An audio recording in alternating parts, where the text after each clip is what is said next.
Hello, welcome to Dungeoneers Pack, a channel bringing you player-focused discussions and character guides for 5th edition Dungeons & Dragons. My name is Josh, thank you for watching.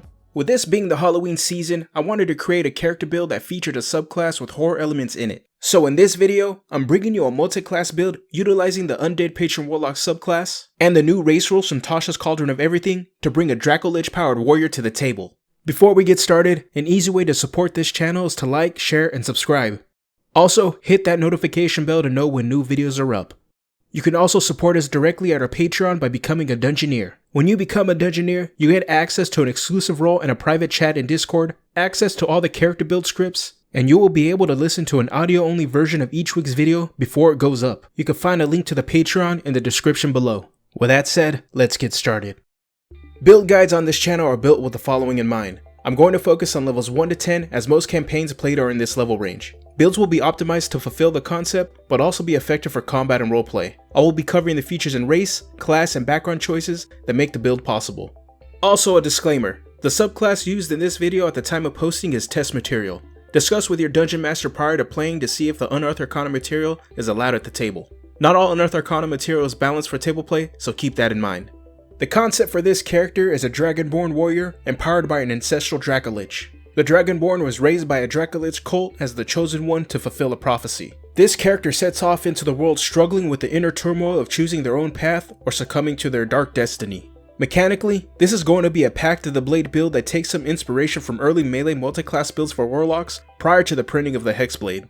For the race, as mentioned before, I'm going with the Dragonborn, but instead of using the base Dragonborn from the player's handbook, I chose to go with the Dragonblood variant from Explorer's Guide to Wildmount. I chose this option primarily for the Dark Vision and Forceful Presence racial traits. I'm foregoing the ability score increases associated with the subrace because I will be using the lineage racial trait rules for our stats. Here's what we gain for choosing this race. We have Draconic Ancestry. We choose a certain type of dragon, and we gain a breath weapon with a damage type that corresponds with the dragon we choose. There is no preferred choice, so the choice is entirely up to you.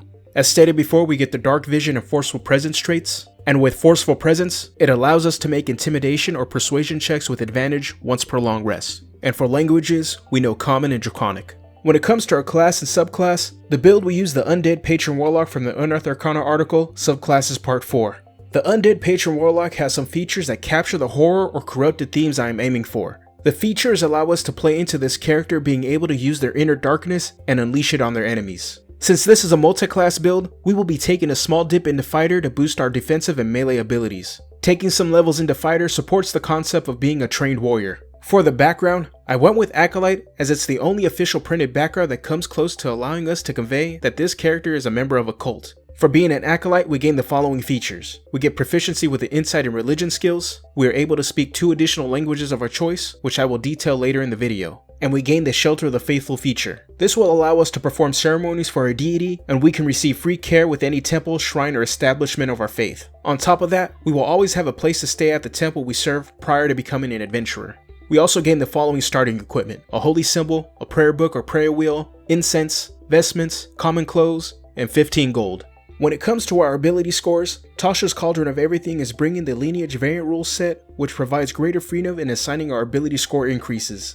With that in mind, I'm going to take the +2 ability increase and apply it to strength, and the +1 bonus to charisma. I'm going to prioritize strength to help out with their melee damage and to be able to wear heavy armor. Next will be charisma to support our limited social skills and our warlock spells and abilities. For our 3rd highest ability score, I went with constitution for some solid hit points. My 4th choice will be wisdom to provide some support for some of our skills. At number 5 is intelligence to possibly give a small boost to our religion skill. And at last, dexterity will be our dump stat. Now for our skills, we gain insight and religion from our background. Insight as usual will allow this character to be able to see the intentions of the various people they meet. Religion will allow this character to recall information regarding their cult, but considering that the intelligence score will be relatively low, the angle I would play this would be that they are aware of their destiny and dogmas of their faith, but don't really comprehend the negative impact the cult's actions have on themselves or the greater part of the world. From our class, I went with Perception and Intimidation. Perception is to allow this character to spot any threats that will come their way. Being on their own, I see this character having to watch their back from cultists that want to ensure that they fulfill their prophecy, or from those that want to prevent the character from summoning their Dracolich patron.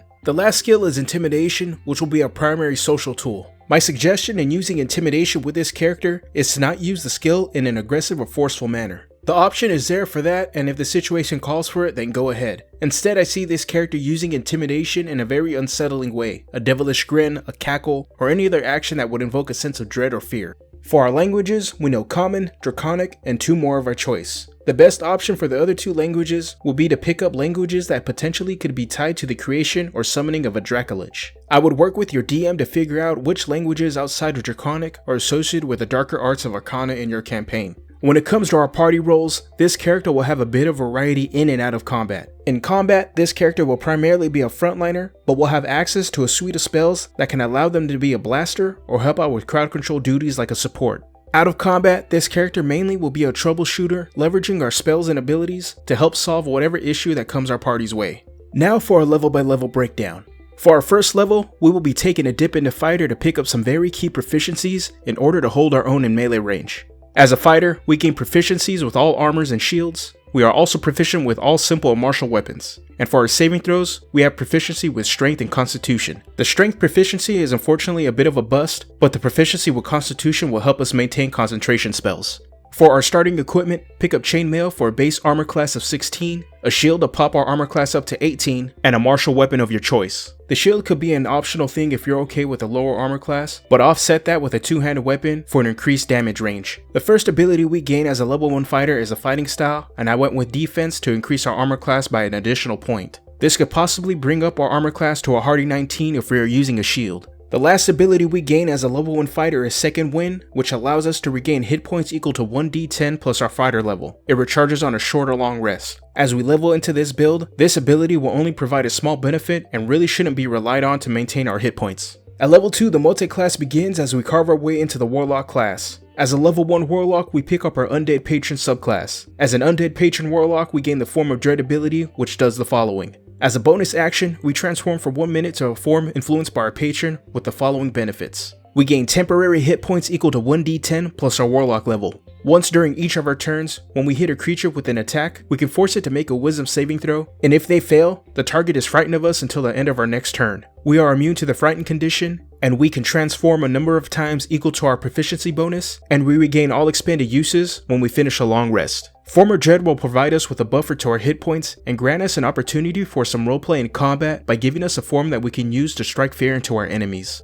I can just imagine this hulking Dragonborn walking across the battlefield with a tattered cape, clad in bone armor, with a large ebony bladed sword.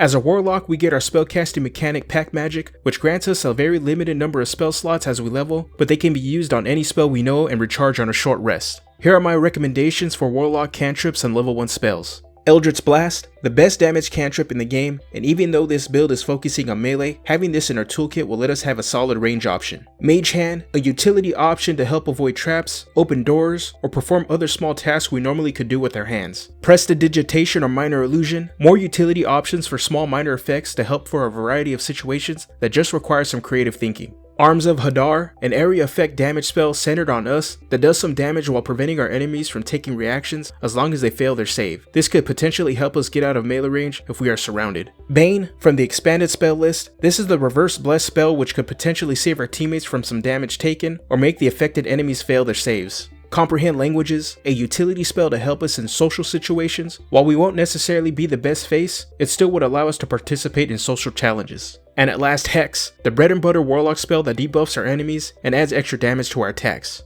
For level 3, we are continuing to level into Warlock, and this time we're picking up 2 Eldritch Invocations. Here are my recommendations. Beguiling Influence, to add Deception and Persuasion skill proficiencies if the party really needs a face. If this is the case, consider shifting the character's unsettling horror personality to something like Magneto from the X-Men, a character who can be physically imposing but has the ability to have you understand or sympathize with their plight. Devil's Sight, even though we have dark vision, Devil's Sight will allow us to see through magical darkness as well. Pick this up if your intention is to be able to use the Devil's Sight and Darkness spell combo. Eyes of the Runekeeper, this invocation will allow us to read all forms of writing, a utility option that is half of the Comprehend Language spell. Grasp of Hadar, a crowd control option that will allow us to push any enemy using our Eldritch Blast. There is no clear choice here because many of the early invocations don't necessarily reinforce the melee aspects of this build or play into the Dracolich Powered theme I'm aiming at, but each option will expand our utility for the group.